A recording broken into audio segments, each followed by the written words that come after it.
ఇక్కడ చూసినటువంటి ఈ లేఖన భాగంలో ఎఫెసీయులకు రాసిన పత్రిక 6 ఈ 18వ అధ్యాయంలో మనం చూసినట్లయితే ఇక్కడ ఉన్నటువంటి కీ పాయింట్ ఏంటి అనగా ప్రతి విధమైన ప్రార్థన విజ్ఞాపన చేయును.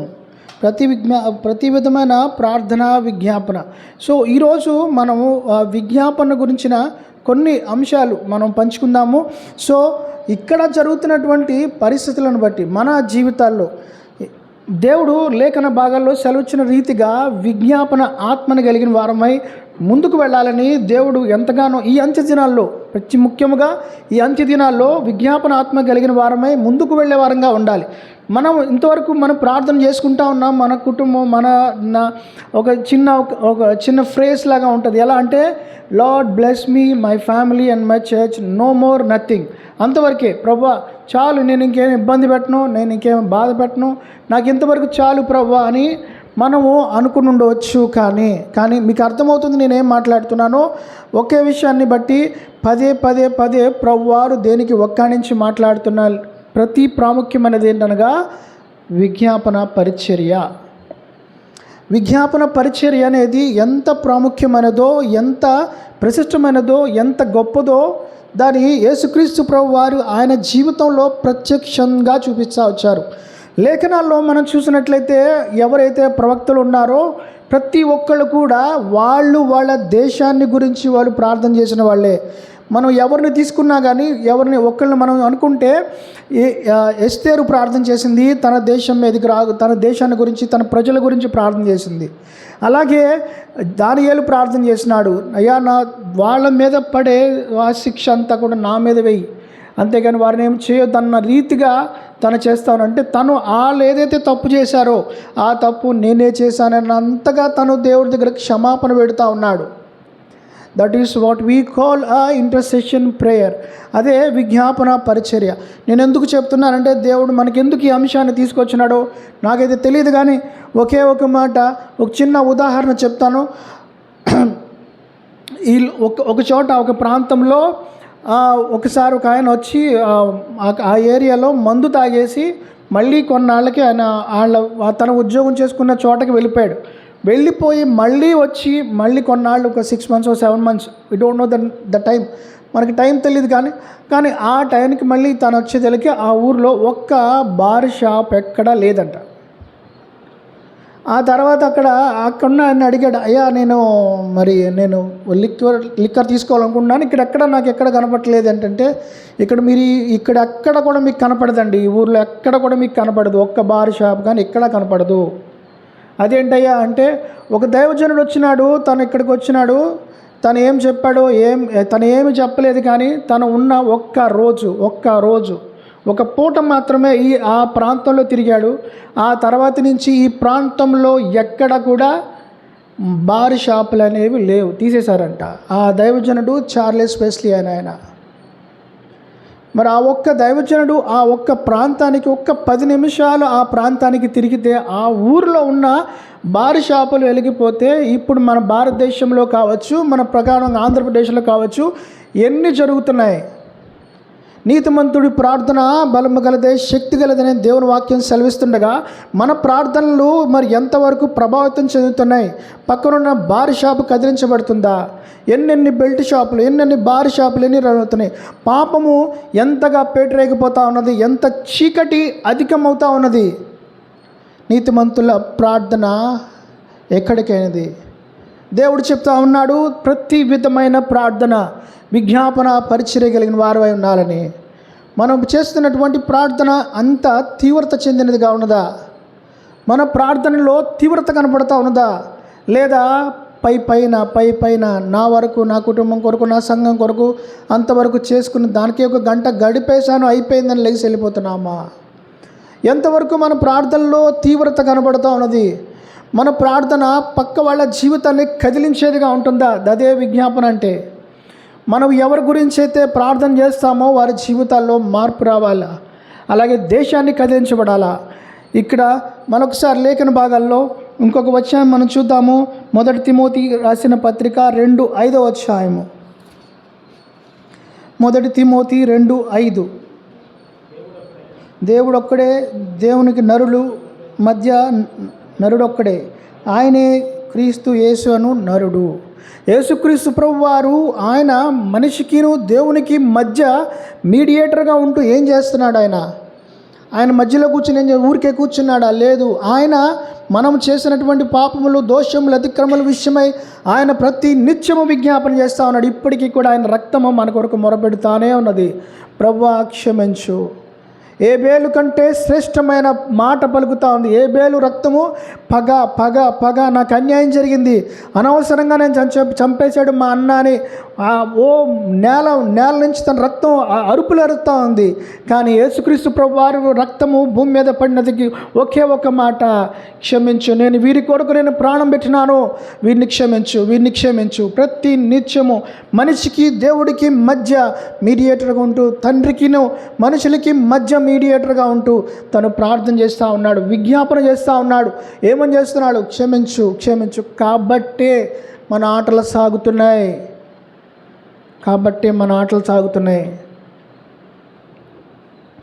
మన ప్రార్థన, మన విజ్ఞాపన, మనం ఎంతవరకు మన ప్రార్థన జీవితాల్లో ఇంత తీవ్రత కలిగిన వారంగా ఉన్నాము.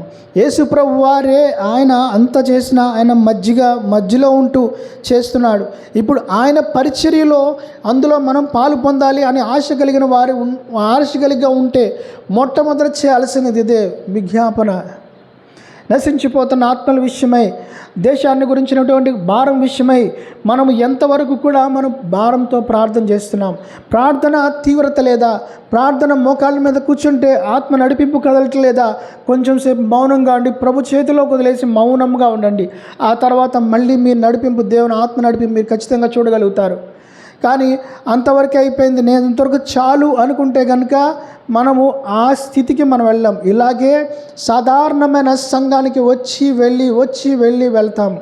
నేను ఒక మాట చెప్తాను. హైందవుల్లో ఒక స్టోరీ ఉంది. ఏంటంటే వాళ్ళు రాముడు అని పిలుచబడే రాముడైన ఆయన వాలి సుగ్రీవులు అనే వాళ్ళిద్దరు కొట్టుకుంటుంటే వాళ్ళని ఒక ఆయన చెట్టు చాటు నుంచి కొట్టి చంపేశాడు. అయ్యా నువ్వెందుకు నన్ను చెట్టు చాటు నుంచి కొట్టావు, ఎదురుగా వచ్చి కొట్టచ్చు కదా అని అంటే దానికి అతనేం మాట్లాడలా. కానీ దాని సారాంశం తీసుకుని ఎలా ఉందంటే, ఏమైనా చేసినా ఎలా అయినా చేసినా న్యాయాన్ని అయితే గెలిపించాలి, అది తప్పైనా ఏదైనా సరే. సో అదే థీమ్ని బేస్ చేసుకుని ఎలా ఉంది అంటే, నా కుటుంబాన్ని పోషించుకోవడం కోసం, నా కుటుంబాన్ని నడిపించుకోవడం కోసం నేను ఏం చేసినా తప్పులేదు. అలాగే అనేక మంది మోసాలు చేస్తున్నారు, కుట్రలు చేస్తున్నారు, కుతంత్రాలు చేస్తున్నారు. ఈ లోకంలో నేను సర్వైవల్ అవ్వాలంటే ఇది చేయాల్సిందే ఖచ్చితంగా, ఇవి చేయకపోతే నేను సర్వైవల్ అవ్వలేను. సో థీమ్ ఎక్కడి నుంచి వచ్చింది? అలాగే అంటే వీళ్ళు మనం విమర్శించడం కాదు, కానీ మన సంగతి మనం చూసుకుందాం. సో ఈ లోకం ఇంతగా అలా ఉన్న పరిస్థితులు, ఎంతమంది ప్రాస్టిట్యూషన్ సెంటర్స్లో ఎంతమంది ఆడపిల్లలు ఉన్నారు.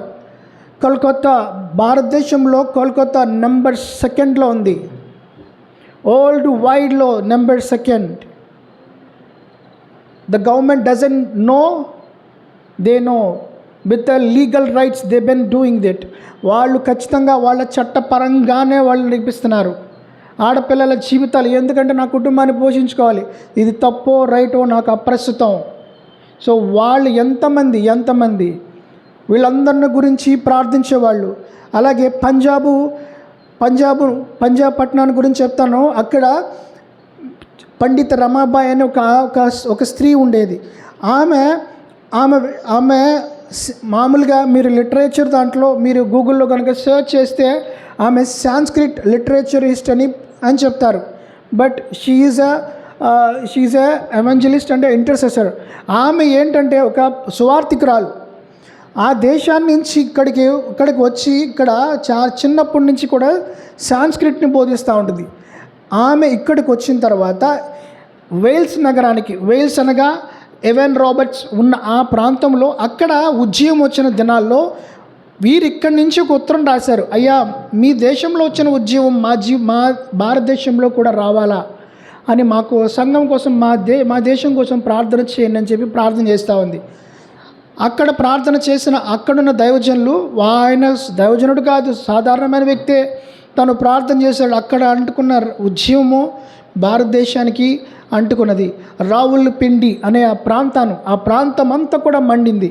ఎంతలా మండిందంటే వాళ్ళు ఒక 25 మంది ఆడపిల్లల్ని వాళ్ళు ఒక హాస్టల్ లాగా నడుపుకుంటూ విజ్ఞాపన చేయడానికి, పరిచయం చేయడానికి వాళ్ళు డెడికేట్ చేసుకున్నారు. ఒక అంతకంటే చాలా మనం ఒకసారిగా షాక్ గురి చేసే సంగతి ఏంటంటే, అక్కడ ఉన్నటువంటి అర్ధరాత్రి అయిపోయింది, అందరూ ఈ టైంకి పడుకోవాలి. అప్పుడే లైట్స్ ఏం లేవు, క్యాండిల్సే. ఆ క్యాండిల్ ఆపేసి అందరూ పడుకోండి అంటే, బట్ అందరూ ఆపేశారు. కానీ ఒక చోట మాత్రం క్యాండిల్ కనపడతా ఉంది. తీరా వెళ్ళి చూస్తే ఒక 13 years ఆఫ్ గర్ల్, 13 ఏళ్ల పిల్ల. ఆ పిల్ల ఎక్కడో వేరే చోట ఉన్న ఈ పరిచర్యలో ఉన్నటువంటి వేరే చోట్ల ఉన్న 25 మంది అక్కల కొరకు గంటల తరబడి ఆ పిల్ల విజ్ఞాపన చేస్తూ ఉంది, ప్రభువా వీళ్ళని తాకు, ప్రభువా వీళ్ళని తాకని. 13 years ఆ నైట్ పూట. వాళ్ళకేం అవసరం. ఇప్పుడేమైపోయింది, ఎక్కడ ఫేమస్ అవ్వాలనుకుంటున్నారు, ఇన్స్టాలోనో వీటిలోనో ఫేమస్ అవటం కోసం ఎంత విచ్చలవిడితనంగా ఉందంటే అంత విచ్చలవిడితనంగా ఉంది. ఏమాయను ప్రార్థనా పరులు ఏమాయను. ఇంకొక మాట దేవుడు ఏమని మాట్లాడుతున్నాడో చూద్దాం. దీని విషయాన్ని కూడా ఇక్కడ చూసినటువంటి మధ్యవర్తి యేసు ప్రభు వారే. ఆయన నమ్ముకున్న మనము కూడా మధ్యవర్తిగా ఉండాల్సిన బాధ్యత అది మనదే. ప్రభువారు చెప్తా ఉన్నారు. ఇక్కడ జోయల్ గ్రంథం చూద్దాం. యావేలు గ్రంథము 2:17 అధ్యాయము. ఒకవేళ ఎవరైనా త్వరగా తీసినట్లయితే చదివితే త్వరగా మనం ముగించుకోవచ్చు. 2:17 యావేలు గ్రంథం.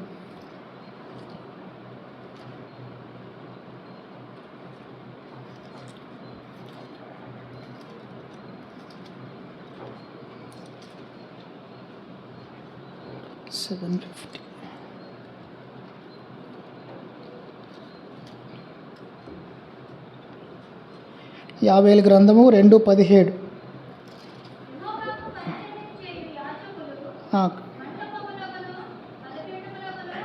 మధ్య నిలబడి కన్నీరు విడిచచ్చు యెహోవాని అన్ని జనులు వారి అవమానం అన్ని జనులు వారిని ఇప్పుడున్న పరిస్థితి ఇదే. ఇప్పుడున్న పరిస్థితి మనందరికి కనపడతాను ఉంది. ఎక్కడ అన్యజనులు వారి మీద రాజ్యం వెళ్తూ ఉన్నారు. అన్యజనులు వారి జీవితాలు విశ్వాసుల మీద రాజ్యం వెళ్తూ ఉన్నారు. గొప్పగా మినిస్ట్రీస్ చేస్తున్నామని చెప్పుకునే వాళ్ళు బిజినెస్ రన్ చేసుకుంటున్నారు, కానీ పరిచర్య జరిగించట్లా. వారందరికీ తెలుసు ఎంతమంది ఎంత క్రయధనంతో చెల్లించినట్టు. కానీ ఇప్పుడు ఏమంటే వాళ్ళు సెలబ్రిటీస్కి వాళ్ళు ఈక్వల్. వాళ్ళు ఎవరు కూడా టచ్ చేయనంతగా స్థితిలోకి వెళ్ళిపోయినారు. ఎక్కడంటే అక్కడ వాళ్ళు ఎవ్వరు ముట్టుకోలేనంత స్థాయికి వెళ్ళిపోయినారు. మొత్తం వరల్డ్ వైడ్గా వాళ్ళు దానికి ఏమవుతుందో దానికి మనకు అప్రస్తుతం. బట్ మన సంగతి ఏంటి? ఇక్కడ దేవుడు చెప్తున్న మాట, వీరి మధ్య ప్రజలకు మధ్య వారికి మధ్యవర్తిగా ఎవరుండి ప్రార్థన చేస్తున్నారు?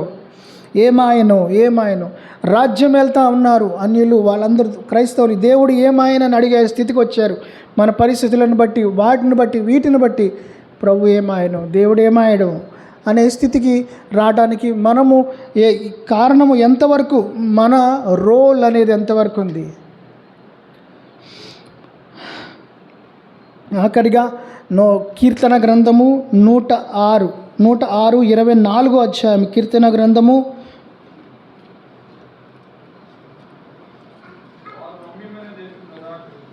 అన్న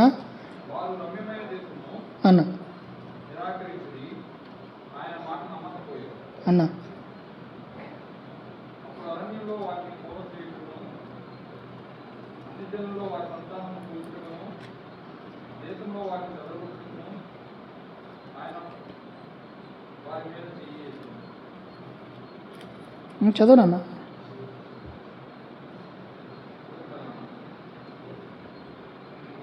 ఒక్క నిమిషం అన్న. 124. వారు రమ్యమైన దేశమును నిరాకరించిరి, ఆయన మాట నమ్మకపోయిరి.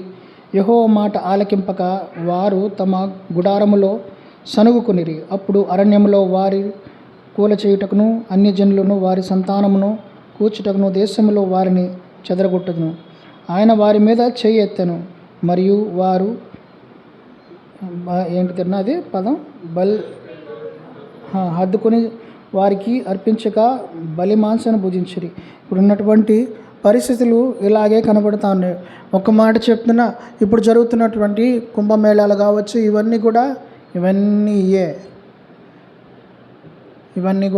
జరుగుతూ ఉన్నాయి. సో లేఖనాలు అప్పుడు ఏమైతే చెప్పినారో ఇప్పుడు కూడా అవే కనపడతా ఉన్నాయి. మరి మన ప్రార్థన మనం ఏం చేయగలము? మనం ఏమి చేయలేము. మనం వాళ్ళ మీద అరిచినంత మాత్రాన, అక్కడ అరిచినంత మాత్రాన మనకు వచ్చేది ఏమి లేదు. మన అనవసరంగా మనం ఇబ్బంది పట్టవే తప్ప. So what we need to do is we kneel our knees before the Lord and cry for the mercy. దేవుని యొక్క కృప కొరకే మనము గోజాడే వారంగా ఉండాలి, కానీ అంతకంటే మనం చేసేది ఏమీ లేదు. సో ఈ విజ్ఞాపన పరిచర్య అనేది చాలా పెద్ద పదం, కానీ విజ్ఞాపన చేయగలిగిన వారు ఎవరు, ఎక్కడున్నారని చెప్తా ఉన్నాడు. లేఖనాల్లో మనం చూసినట్లయితే ప్రభువారు ఆయన చూస్తూ ఉన్నాడు. ఎవరి కోసం చూస్తూ ఉన్నాడో ఇంకొక వచనం చూసుకుందాము. యెహెజ్కేలు గ్రంథము 22:30. యెషయా గ్రంథం తర్వాత ఉంటుంది లాస్ట్. యెహెజ్కేలు గ్రంథము 22:30.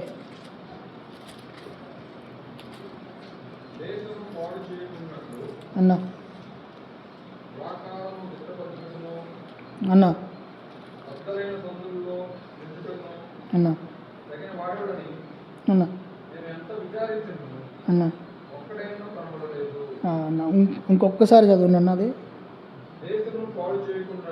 దేశము పాడు చేయకున్నట్లు ప్రాకారం అన్న బద్దలైన సందులు తగిన వాడెవడు నేనెంత మాత్రం ఒక్కడైనా కనబడలేదు. 20:31 అన్న కావున నేను వారి మీద కుమ్మరించేదను, వారి ప్రవర్తన ఫలము వారి మీదకు రప్పించి నా ఉగ్రతాగ్ని చేత వారిని దహించేదను. ఇదే ప్రభువైన యెహోవా వాక్కు. సో దేవుని వాక్యంలో మనం చూసినాం దేవుడు ఎలా మాట్లాడుతున్నాడో చాలా స్పష్టంగా సూటిగా మనలతో ఎలా మాట్లాడుతున్నాడు. ఎవరు ఉన్నారు? ఐ హ్యావ్ సర్చ్డ్, ఇంగ్లీష్లో I have searched for a man. ఒక మనుషుడి కొరకు ఎదుగు చూస్తున్నాను. వారి మధ్య నుండి ఎవరు విచారిస్తారు? దాని బట్టి వారు లేరు కాబట్టే ఉగ్రత అనేది ఉగ్రకాగ్నికి వారు గురవుతూ ఉన్నారు. లేఖన భాగాలు మనం ఎన్ని చదివినా అనేకమైన రెఫరెన్సెస్ ఉన్నాయి. So the spirit of intercession, విజ్ఞాపన ఆత్మ కలిగిన వారమై మన దేశం కొరకు, మన కుటుంబీకుల కొరకే కాకుండా మన దేశాల కొరకు, మన చుట్టుపక్కల ప్రాంతాల కొరకు, పంజాబ్ రాష్ట్రము ఇప్పుడు ఇందాక చెప్పాను కదా, ఆ పంజాబ్ రాష్ట్రము ఇప్పుడు ఎలా అయిపోయిందంటే ఒక్క మగ పిల్లోడు కూడా డ్రగ్స్ లేకుండా లేనివాడు లేడు. ఒక్కడు కూడా డ్రగ్స్ లేకుండా వాళ్ళు ఈజీగా దొరుకుతుంది. వాళ్ళకి కొంతమంది పేదవాళ్ళు ఉన్నారు, డబ్బు ఉన్న వాళ్ళు, కానీ అందరికీ అందుబాటులో దొరుకుతుంది డ్రగ్స్. వాళ్ళ ఇంట్లోనే పండించుకునే స్థితికి వచ్చేసారు. పక్కనే ఉంది, బంగ్లాదేశ్ నుంచి ఈజీగా రవాణా అవుతుంది, లేదా వాళ్ళే ఎక్కడి నుంచి తెచ్చుకుంటారు మోస్ట్ ఆఫ్ ద కానీ అక్కడ పరిచర్య అనేది జరుగుతూ ఉంది, కానీ కనపడుతూ ఉంది. కానీ బయట ఉన్న జనాంగము చాలా వరకు వాళ్ళు అదే అంటున్నారు, అక్కడ ఉన్న వాళ్ళు ఒక్క మగవాడు కూడా డ్రగ్స్ లేకుండా లేడన్నా అని. మాదక ద్రవ్యాలకు ఎడిక్ట్ అయిపోయినారు, మాదక ద్రవ్యాలు అధికమైపోయినాయి, పాపం పేటరేగిపోతూ ఉన్నది, వ్యభిచారము ఓపెన్ అయిపోయింది. ఎక్కడ అంటే అక్కడ చాలా విచ్చలవిడతనం, వరుసలు లేవు, చిన్న పిల్లలు లేరు, పెద్ద పిల్లలు లేరు, ఎవరు లేరు. అది వారు ఎంతగా అంటే అది చాలా గర్వంగా చేసేలాగా అయిపోయింది ఇప్పుడు.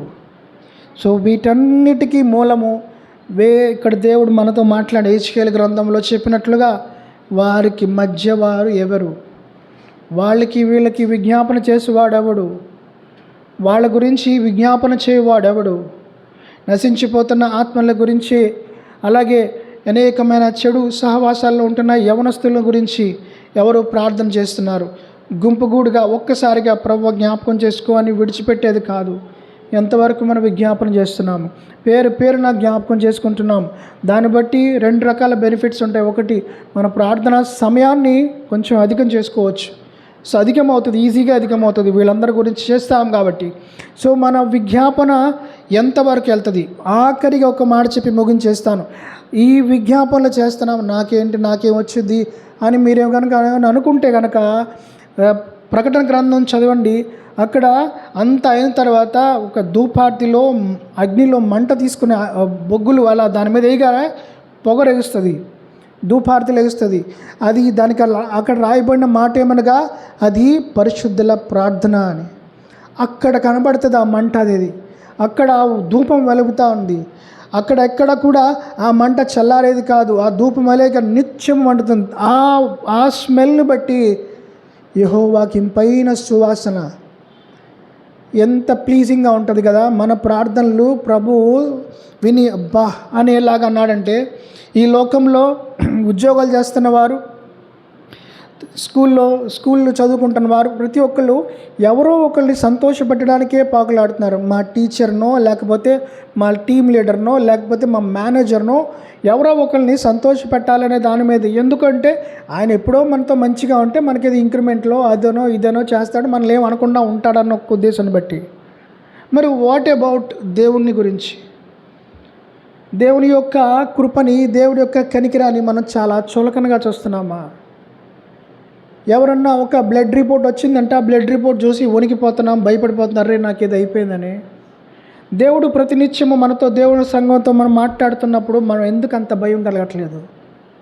మన హృదయాలు ఎందుకు నొచ్చుకోవట్లేదు? మనకెందుకు ఆ భయం? ఎవరైతే నా మాట విని వణుకుచుండునో వాడిని నేను దృష్టిస్తానంట. మన జీవితంలో ఆ భయం లేకుండా పోయే దేవుని సంఘంలో ఎక్కడ చూసినా ఇవే అయిపోయాయి, అవన్నీ అప్రస్తుతం. కానీ మనం ఎలాగున్నామనేది, మన ప్రార్థన జీవితము కట్టబడితేనే మనం కట్టబడతాము. దేవుడు ప్రార్థన చేసేవారిని ఫస్ట్ పరిస్థితుల కంటే మనిషిని మారుస్తాడు. ఎవరైతే ప్రార్థన చేస్తాడో ఆ వ్యక్తినే మారుస్తాడు, కానీ పరిస్థితుల తర్వాత మారుస్తాడు. మనము పరిస్థితుల మీద ఫోకస్ ఉంచి పరిస్థితులు మారాలని పాకులాడే కొలది ఎప్పటికీ మారవు. ముందు మనలో మార్పు, ప్రభు చేస్తున్న మార్పుకి మనము సరెండర్ అవ్వగలిగితే then we can see the change in the circumstances. మన జీవితంలో, సంఘ జీవితంలో దేవుడు మాట్లాడుతున్నప్పుడు మన జీవితాల్లో ఎందుకు ఆ భయం కలగట్లేదు? రెండవది, మనము ప్రార్థన చేస్తున్నప్పుడు నీతిమంతుడి ప్రార్థన బలము గలదే, శక్తి గలదే అని చెప్తున్నాడు దేవుడు.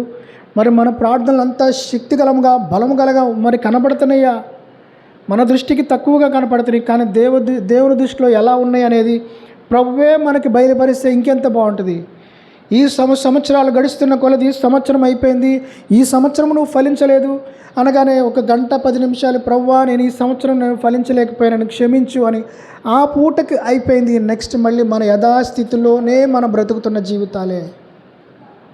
ఇంకెంతకాలం అని ఇన్ని సంవత్సరాలు ప్రభు మనతో మాట్లాడుతున్నా మన జీవితాల్లో మార్పు ఎందుకు కదలట్లేదు? మనం ఎందుకు ఆయనకి సంపూర్ణంగా సమర్పణలోకి వెళ్ళలేకపోతున్నాం? ఇందాకే పాడినాం, I surrender all to thee my blessed saviour. మనము సరెండర్ అవ్వలేకపోతున్నామా? మన ప్రార్థనలు ఆయన చేతిలో పెట్టలేకపోతున్నామా?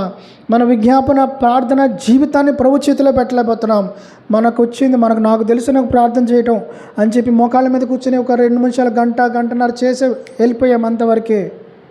కానీ ఆ ప్రార్థన ప్రభు దృష్టిలో యెహోవాకి ఇంపైన సువాసనగా, పరిమళ వాసనగా ఆ నిత్యము అలా రగులుచున్నటువంటి ఆ నిప్పుల్లో వేస్తున్నప్పుడు తేలుతుందా ఆ మంట?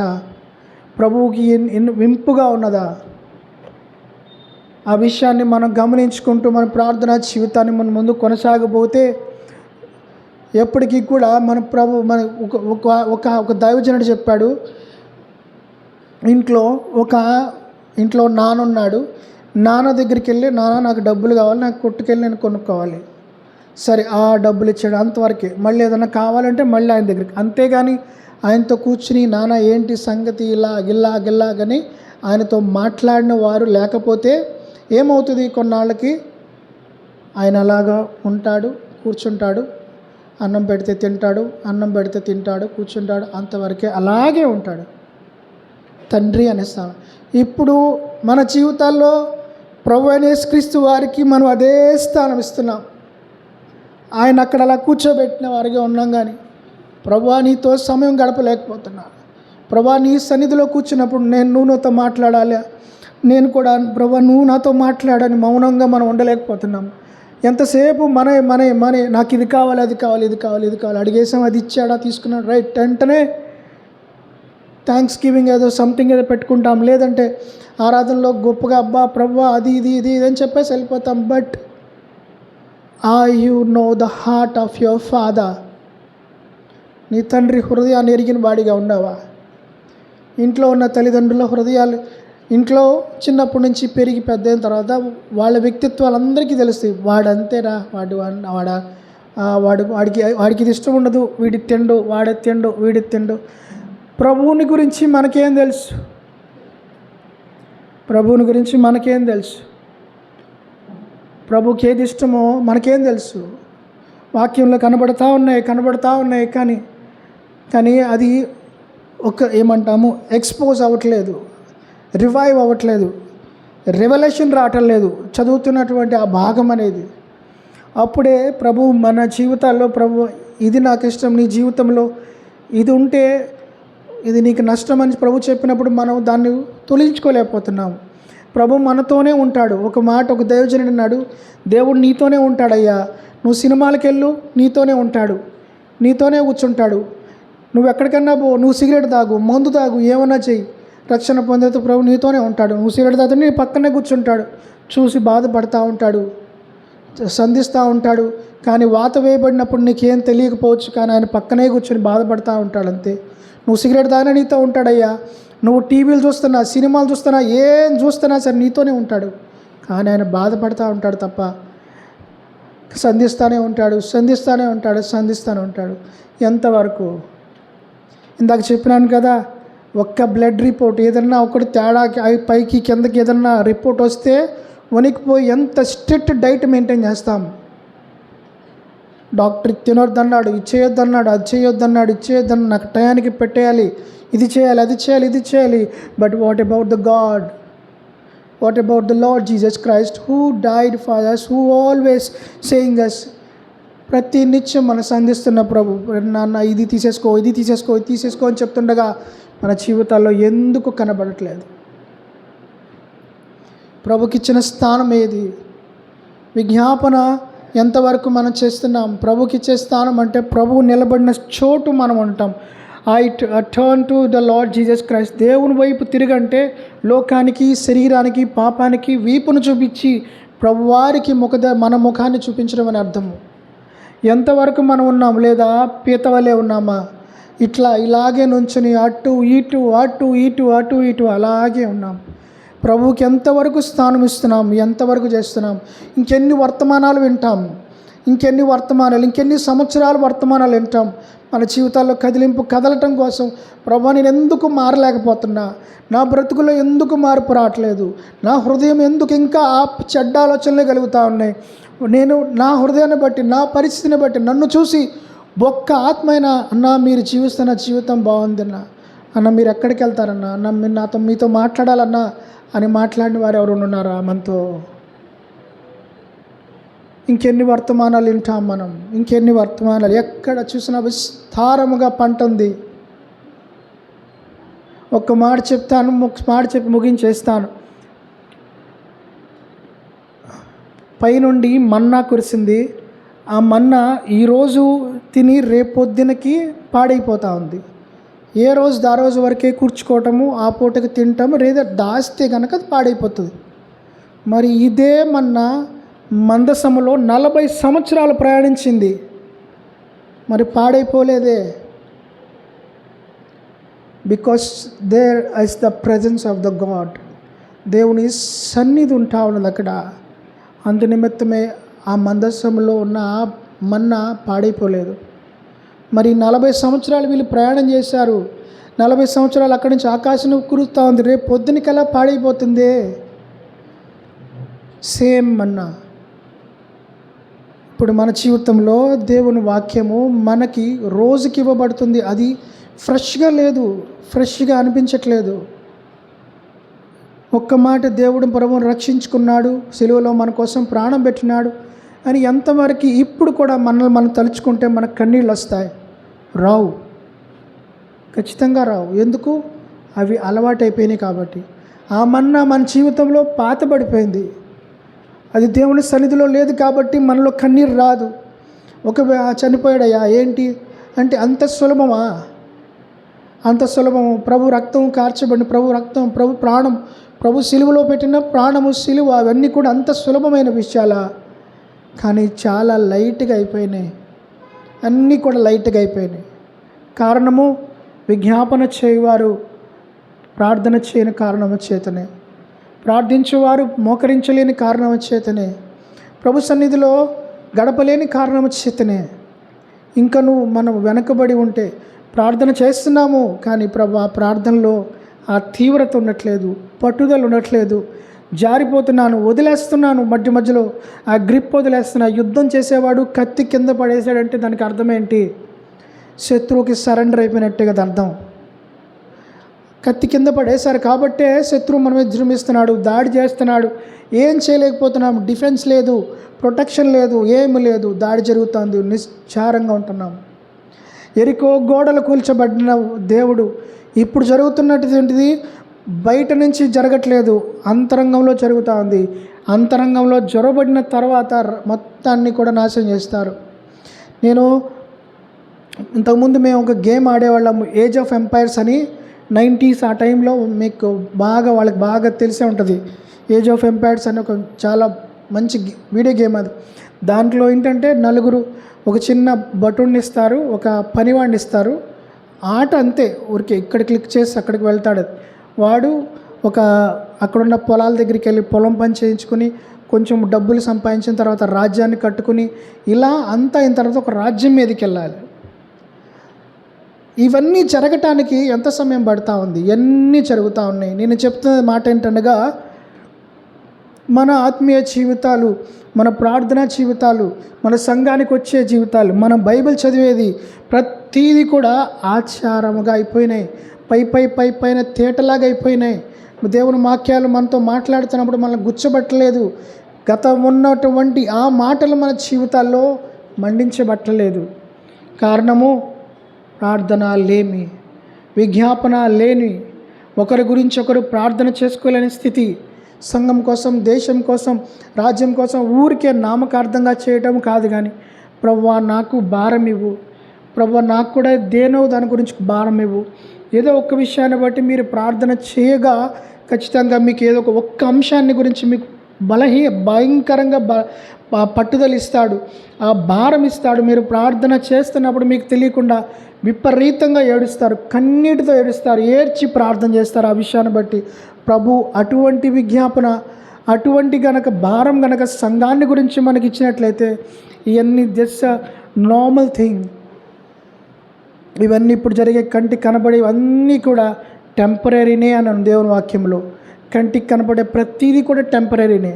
సో ప్రభువారు చూస్తున్నట్టుగా మనం చూడగలుగుతాం, ప్రభువారి కనులు కలిగి వాడంగా మనం చూడగలుగుతాం. ఇవేమి కాదు, ప్రభువు వస్తారు. ఇప్పుడు నాకు అనిపిస్తుంది ఏంటంటే, ఇది నా జస్ట్ ఎజంప్షన్ అంతే, కరెక్ట్గా తప్పై ఉండొచ్చు, కానీ ఇప్పుడు ఎక్కడ చూసినా బాగా పేటరేగిపోతూ ఉన్నది.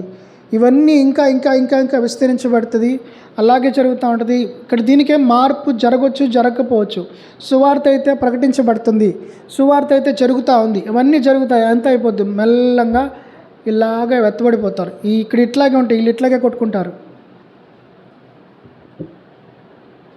ఆ గుళ్ళు కట్టుకుంటారు, అవి మొత్తం ఏం చేయాలో అన్నీ చేసుకుంటారు, ఇవన్నీ జరుగుతూ ఉంటాయి. కానీ వీళ్ళు ఎత్తబడిపోతారు, పైకి వెళ్ళిపోతారు. ఆ తర్వాత వాళ్ళిద్దరు వచ్చి అప్పుడు లాస్ట్లో సువార్త జరుగుతుంది కదా. వాళ్ళిద్దరు సువార్త చేసింది, వాళ్ళిద్దరిని చంపేయడం, మొత్తం ఫేస్బుక్లో, యూట్యూబ్లో, ట్విట్టర్లో ఇదిగో వీళ్ళని చంపేసాం, పండగ చేసుకోండి అని చెప్పి పండగ చేసుకుంటారు. మొత్తం అంతా కూడా నేకెడ్, ఇప్పుడంతా ఏఐ అయిపోయింది, మొత్తం అయితే అయిపోయింది. సో నాకు తెలిసి అనుకుంటున్నా ఇలాగే జరగవచ్చు. ఇక్కడ మళ్ళీ తిరిగి ఇదంతా అవటం అలా ఏం జరగకపోవచ్చేమో, నాకు తెలియదు. బట్ నాకైతే అలా అనిపిస్తుంది, కరెక్ట్ వచ్చి తప్ప ఉండొచ్చు. కానీ సో వాళ్ళందరి గురించి ఎందుకంటే మన జీవితాలు ఎంతవరకు ప్రభు చెప్పినట్టుగా ఎహెజ్కేలు గ్రంథంలో 23:30-31 సెలవిచ్చిన రీతిగా ఎవరు ఆయనకు మధ్య ఉంటారు. ప్రభువారే సిలువలో ఒకళ్ళ గురించి విజ్ఞాపన చేస్తూ ఉన్నాడు. మన జీవితాల్లో ఆ విజ్ఞాపన ఆత్మ కలిగిన వారమే. మన జీవితాల్లో ఏది కూడా ఇక నుంచైనా పైపైన బ్రతకుండా, ప్రభువా నాకు కూడా నొచ్చుకోవాలి, నేను కూడా నీ వాక్యం విన్నప్పుడు నాకు కూడా ప్రభువా, దైవజనులందరూ ఎవరైతే ప్రభు దర్శించినాడో వాళ్ళ జీవితాలు మార్చబడినాయి, మమ్మల్ని దర్శించినావు కదా, మరి మా జీవితాలు ఎందుకు కదిలించబట్టలేదు అని మనం ఎంతవరకు మనం ప్రార్థన చేస్తూ ఉన్నాం. సో మన దేవుడు మనం అటువంటి దర్శనాన్ని కలిగిన వారమై, అందరికీ లేని ఆధిక్యత మనం మంచి సహవాసంలో పెట్టాడు దేవుడు మనల్ని. ఇక్కడ ఒక సంఘం ఒకటి ఇక్కడ దగ్గరలో ఒక సంఘం ఉంది. వాళ్ళ ఆత్మీయత ఏమో కానీ ఇక్కడ యంగ్స్టర్స్కి వాళ్ళకి ఫారెన్ కల్చర్ బాగా అలవాటు అవుతుంది. వాళ్ళకి ట్రెండీ డ్రెస్సెస్, పెద్దవాళ్ళు చిన్నపిల్లలు వేసుకుంటే ఫ్రాక్స్ బాగుంటాయి, కానీ పెద్దవాళ్ళు ఫ్రాక్స్ వేస్తారు, ఏంటో వేస్తారు. మొత్తం ఫారెన్ ట్రెండ్ అయితే పెట్టుకున్నారు. ఆత్మీయత బాగానే ఉండొచ్చేమో, కానీ ఎవరికి ఉందో ఏమో మనకు అనిపిస్తాం. సో ఇలాంటివి వాళ్ళు జనాలను చూసుకుంటున్నారు, దేని చూసుకుంటారు, అవన్నీ మనకు అప్రస్తుతాలే. కానీ సో ప్రార్థన మన జీవితాల్లో ఆ విజ్ఞాపన, ఒకే ఒక మాట, విజ్ఞాపన ఆ విజ్ఞాపన ఆత్మ కలిగిన వారమే.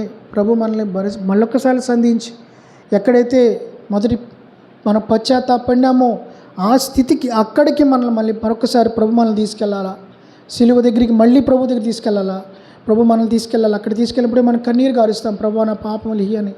అప్పుడు కన్నీరు కార్చబడ్డాయి, ఇప్పుడు సింపుల్గా ప్రభు క్షమించని చెప్పేస్తున్నాం. మరి ఇప్పుడు ఎందుకు మనం చేస్తున్న పాపాల కన్నీరు రావట్లేదు? అది ప్రభువే మనల్ని సంధించాలా. యేసుక్రీస్తు ప్రభు వారి యొక్క ఆ ఘనమైన శ్రేష్టమైన ఆ నామాన్ని ఇంకా ఎన్నడూ కూడా అవమానకరంగా, ఆయన అగౌరవపరచకుండా మన జీవితాలు ఉండునట్లుగా ప్రభువే మనకి అధికమైన కృప కనికరం మనకు దయచేయనుగాక.